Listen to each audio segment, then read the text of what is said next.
오늘 시간에는 불 가운데 함께 계시도다 하는 제목으로 하나님 말씀 증거하도록 하겠습니다.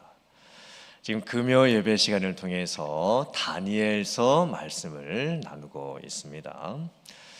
왜 다니엘서가 중요할까요? 2024년 올해 우리 교표가 거룩한 영향력을 남기라입니다. 그렇다면 나는 어떻게 하면 거룩한 영향력을 남길 수 있는 사람이 될 수가 있을까요? 우리 교회 금요 예배 나오시는 분들이 우리 교회에서 신앙적으로 열심히 있으신 분들이고, 또 여러 가지 직분도 맡으신 분들이고, 또 여러 사역들도 감당하시는 분들이고, 실질적인 우리 교회의 리더들이십니다. 그래서 금요 예배에 나오시는 분들이 어떻게 하면 우리 교회에 영향력이 남기시는 그런 분들이 되실 수 있을까? 그래서 제가 다니엘서 말씀을 나누는 겁니다. 다니엘은 참 특별한 사람이었습니다. 세상에서도 국가의 관리와 또 전국을 다스리는 총리가 되어서 10대 소년의 시절부터 90세의 노년의 시절까지 쓰임을 받았던 사람이었습니다. 또 교회와 하나님의 나라를 위해서는 선지자로 활동을 했고, 또 다니엘서라고 하는 성경 말씀까지 기록을 했던 사람이었습니다. 다니엘서를 살펴보면 여러 왕들이 나오지요. 그 왕들이 세워졌다, 폐하여졌다 합니다. 또 여러 나라들의 흥망성쇠도 나오게 됩니다. 이 모습을 보면 하나님께서 이 세상을 어떻게 움직여 가시는지, 하나님의 주권을 저희가 깨닫게 됩니다. 그리고 나의 인생도 교회도 세상도 하나님께서 지금도 다스리고 계심을 저희들이 믿음으로 고백할 수 있게 됩니다. 지난 시간에 살펴본 것처럼 하나님께서 바벨론 왕 느부갓네살 왕에게 꿈을 꾸게 하시고 장차 세계사에 펼쳐질 일들을 계시로 보여주셨습니다.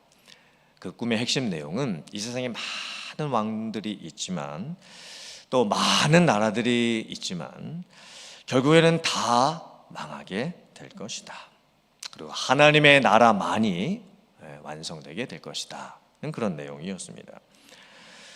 그렇다면 느부갓네살 왕이 하나님께서 그런 놀라운 일들을 계시로 꿈을 통해서 보여주셨을 때 겸손해져야 함이 맞죠.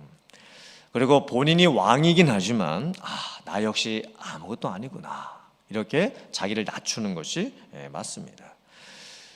그리고 하나님을 인정하면서 하나님을 믿으면서 살아야 하는 것이 맞지요. 그런데 느부갓네살 왕이 어떻게 하냐면 오히려 금으로 된 큰 신상을 만들어 세웁니다. 높이가 30m, 넓이가 3m 정도가 되는 아주 큰 신상이었습니다. 오늘날로 하면 아파트 10층 정도 되는 엄청나게 큰 신상을 세우게 된 겁니다.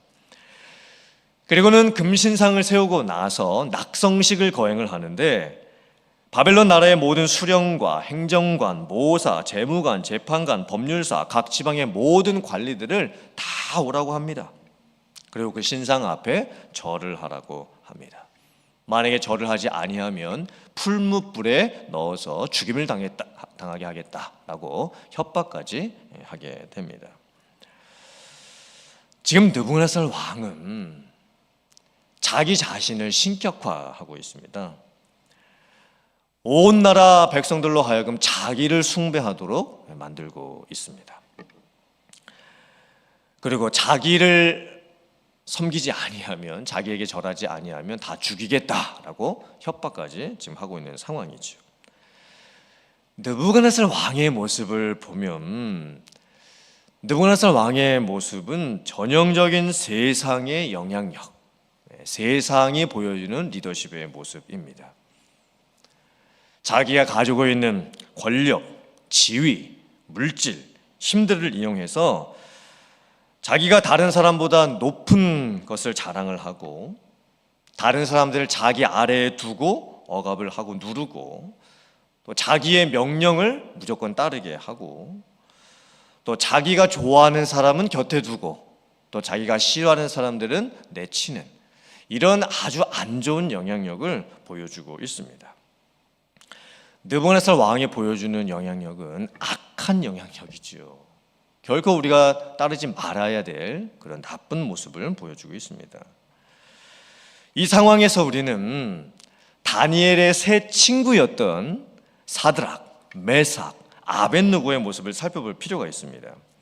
이 세 친구는 느부갓네살 왕이 세워놓았던 금신상에 절하지 않았습니다. 그래서 끌려가게 되지요. 느부갓네살 왕이 화가 나서 협박을 하기 시작을 합니다.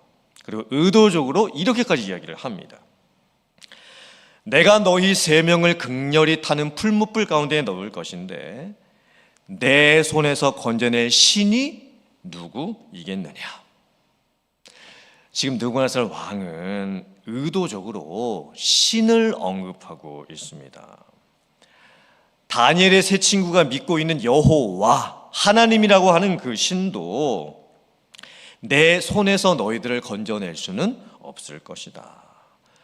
어쩌면 지금 느부갓네살 왕이 하나님께 도전을 하고 있죠.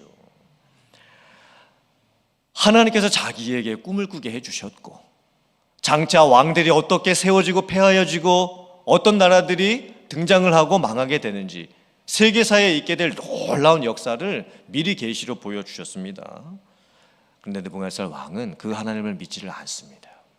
그리고는 정말 그 여호와라고 하는 하나님이 그런 일들을 하실 수 있는 분인지 아닌지 내가 한번 보겠다. 지금 이런 마음을 먹고 있는 거예요.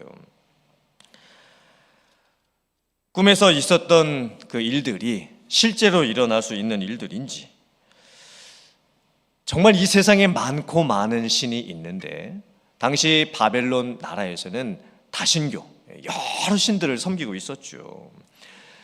그래서 느부갓네살 왕은 이스라엘 나라 유대인들이 믿고 있었던 여호와라고 하는 그 신이 정말 이 많은 신들 중에서 진짜 신인지 아닌지 내가 한번 보기를 원한다. 이런 마음을 지금 가지고 있는 겁니다. 이제 다니엘의 세 친구가 느부갓네살 왕이 만들어 놨던 그 금신상에 절하지 않았다는 이유로 풀무불에 들어가서 죽임을 당하는 그런 상황에 놓여지고 말았습니다. 그때 다니엘의 세 친구가 했던 너무나 위대한 신앙의 고백이 있습니다. 그 고백이 무엇일까요? 혹시 기억나십니까? 화면 보시고 다니엘서 3장 17절과 18절 말씀 같이 봉독해 보겠습니다. 시작. 왕이여, 우리가 섬기는 하나님이 계시다면 우리를 맹렬히 타는 풀무불 가운데에서 능히 건져내시겠고 왕의 손에서도 건져내시리이다. 그렇게 하지 아니하실지라도 왕이여, 우리가 왕의 신들을 섬기지도 아니하고 왕이 세우신 금신상에게 절하지도 아니할 줄을 아옵소서. 아멘. 그리 아니하실지라도의 고백입니다. 이 고백이 참 중요한 고백입니다. 느부갓네살 왕이 자기들을 위협을 해도 우리들은 하나님에 대한 믿음을 버리지 않겠다라고 하는 영적인 지조를 보여주는 고백입니다. 그리고 우리는 순교를 당할 각오까지 하고 있다. 하나님께서 반드시 우리를 구하여 주실 것이고 왕들의 손에서도 우리들을 건져내 주실 것이고 그렇게 하지 아니하실지라도 나는 결단코 왕을 섬기지 아니할 것이다. 그렇게 하지 아니하실지라도, 이 고백이 어떻게 생긴 것일까요? 이 고백은 즉흥적으로 짧은 시간에 순식간에 만들어질 수 있는 고백이 절대 아닙니다. 그리고 어떻게 다니엘의 세 친구가 똑같이 이런 믿음의 고백을 할 수가 있었을까요? 이 친구들은요, 지금 10대 후반 혹은 20대 초반의 나이입니다. 오늘날로 하면 고등학생들, 대학생들 나이입니다. 정말 우리들의 자녀들의 모습하고 너무 다르죠. 우리들의 자녀는 아직 어리고 철없고 자기 할 일도 잘 못하고 게임 좋아하고 교회 안에서 또 보는 우리들의 아이들의 모습을 봐도 아직 좀 어린 그런 모습들이 많이 보입니다. 그런데 다니엘의 세 친구는 10대 후반인데 20대 초반인데 어떻게 이런 위대한 신앙의 고백을 할 수가 있었던 것일까요? 여러 가지 원인이 많이 있을 수 있겠죠. 하지만 가장 유력한 그 답은, 그 이유는 이 다니엘의 세 친구들이 어렸을 때부터 자기들의 부모님과 또한 교회로부터 신앙의 교육을 철저히 받았기 때문입니다. 부모님들이 선한 영향력을 이 자녀들에게 보여주셨던 거죠. 교회에서 믿음의 어르신들이 이 다니엘의 세 친구들이 교회 안에서 자랄 때에 그 믿음의 모습들을 보여주었던 겁니다. 정말 그러지 않았겠습니까? 이 다니엘의 세 친구가 보고 배운 겁니다. 이 그렇게 하지 아니하실지라도 이 고백은요, 절대 그 나이에 할 수가 없는 고백입니다. 왜냐하면 이것은 체험이 있어야만 할 수 있는 고백인 거예요. 보고 들어서 간접적으로라도 경험을 해서 할 수 있는 고백인 겁니다. 이 다니엘의 세 친구에게는요, 영향력을 주는 분들이 계셨던 거예요. 그분들이 부모님들이셨고 교회의 믿음의 어른들이었습니다. 부모님들이 또 교회의 믿음의 어른들이 어떤 신앙의 고백을 다니엘의 세 친구들에게 보여주었던 것일까요? 여러 가지 환경적인 어려움들이 있습니다. 고난이 닥칩니다. 문제들이 생깁니다. 그러면 분명히 불평하고 원망할 그런 상황들이 나올 것이, 반응들이 나올 것이 뻔합니다. 그런데 부모님들이 보여주셨던 모습은 전혀 달랐습니다. 교회 안에 믿음의 어르신들이 보여줬던 모습은 너무나 달랐습니다. 나는 하나님을 믿는다. 그리고 나는 그 하나님을 매일 경험하면서 살고 있다. 내가 바라고 원하는 것이 있는데 설령 하나님께서 내가 바라고 원하는 대로 해주시 아니하실지라도 나는 여전히 하나님을 믿으면서 산다. 그리고 그것을 믿음으로도 고백하시고 삶으로도 보여주셨던 거예요. 그러니 다니엘의 세 친구들이 10대 후반, 20대 초반의 나이였음에도 불구하고 이런 놀라운 믿음의 고백을 따라할 수가 있었던 것이겠죠. 우리들도 이런 믿음의 고백을 하도록 보여줄 수 있는, 거룩한 영향력을 남겨줄 수 있는 그런 사람들이 되어야 될 줄 믿습니다. 이제 다니엘의 세 친구가 결국에는 온몸을 결박당할 채 풀무불에 들어가게 되지요. 느부갓네살 왕이 참 악하게도 평상시보다 그 불의 세기를 7배나 더 강하게 해 놓았습니다. 그리고 다니엘의 세 친구를 풀무불까지 데려갔던 그 간수가 풀무불 가까이만 갔는데도 풀무불에 들어가지도 않았는데도 불타서 죽임을 당하고 말았습니다. 그러니 다니엘의 세 친구가 이 풀무불에 들어가게 되면 죽임을 당하게 될 것이라는 것은 너무나 명백한 사실입니다. 그런데 놀라운 기적이 벌어지죠. 다니엘의 세 친구가 풀무불 가운데서도 여전히 살아 있습니다. 더 놀라운 것은 느부갓네살 왕이 가만히 보았는데 다니엘의 세 친구를 풀무불 속에 넣지 않았습니까? 근데 느부갓네살 왕이 보니까 4명이 풀무불 가운데 있는 겁니다. 그리고 다니엘의 세 친구는 결박을 했거든요. 근데 그 결박이 다 풀어졌습니다. 4명의 사람이 풀무불 가운데에서 걸어 다니는 것을 보게 되었던 겁니다. 느부갓네살 왕이 그 4번째 그 모습은, 사람의 모습은 신들의 아들과 같도다라고까지 고백을 하게 됩니다.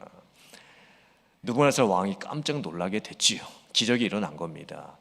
그리고는 다니엘의 세 친구를 나오게 합니다. 그 다니엘의 세 친구의 모습이 어땠을까요? 몸이 해하지도 않았고 옷이 타지도 않았고 머리털 하나도 그을리지가 않았습니다. 어떻게 이런 기적이 일어날 수가 있었을까요? 이건 정말 실제 일어났던 역사적인 사건의 기적이었습니다. 이사야서 43장 1절과 2절 말씀 화면 보시고 같이 봉독해 보겠습니다. 시작. 야곱아, 너를 창조하신 여호와께서 지금 말씀하시느니라. 이스라엘아, 너를 지으신 이가 말씀하시느니라. 너는 두려워하지 말라. 내가 너를 구속하였고 내가 너를 지명하여 불렀나니 너는 내 것이라. 네가 물 가운데로 지날 때에 내가 너와 함께 할 것이라. 강을 건널 때에 물이 너를 침몰하지 못할 것이며 네가 불 가운데로 지날 때에 타지도 아니할 것이요 불꽃이 너를 사르지도 못하리니. 아멘. 이 말씀은 다니엘의 세 친구가 살기 훨씬 전에 이사야 선지자가 했던 말씀이었습니다. 다니엘의 세 친구들이 이사야 선지자의 이 말씀을 알았을지 몰랐을지 우리는 알 수가 없습니다. 하지만 이사야 선지자가 이미 예언을 해 놓았습니다. 하나님께서 구원하신 하나님의 백성들을 어떻게 지키고 보호하시는지 약속의 말씀을 증거해 놓았습니다. 이 말씀은 우리에게도 참 큰 은혜가 되는 말씀이지요. 창조자 하나님께서 나를 만드셨습니다. 그리고 그 하나님께서 친히 나의 이름을 부르셨습니다. 하나님께서 나를 하나님의 소유라고 말씀해 주십니다. 하나님께서 내가 어디를 가든지 어떤 상황을 만나든지 나와 함께 하시겠다라고 약속을 해 주십니다. 우리가 인생의 여정을 걸어가는 동안에 물의 위험이 우리에게 닥쳐올 때도 있겠죠. 불의 위험이 우리에게 닥쳐올 때도 있습니다. 하지만 하나님께서 반드시 보호하시고 그 뜻 가운데로 인도해 주시겠다라고 약속을 해 주십니다. 오늘 다니엘의 세 친구가 겪었던 이 풀물불 속에 들어갔던 이 사건도 똑같습니다. 사실 하나님께서 다니엘의 세 친구가 풀물불에 들어가지 않도록 모든 상황을 다 미리 막으실 수도 있었습니다. 그렇죠?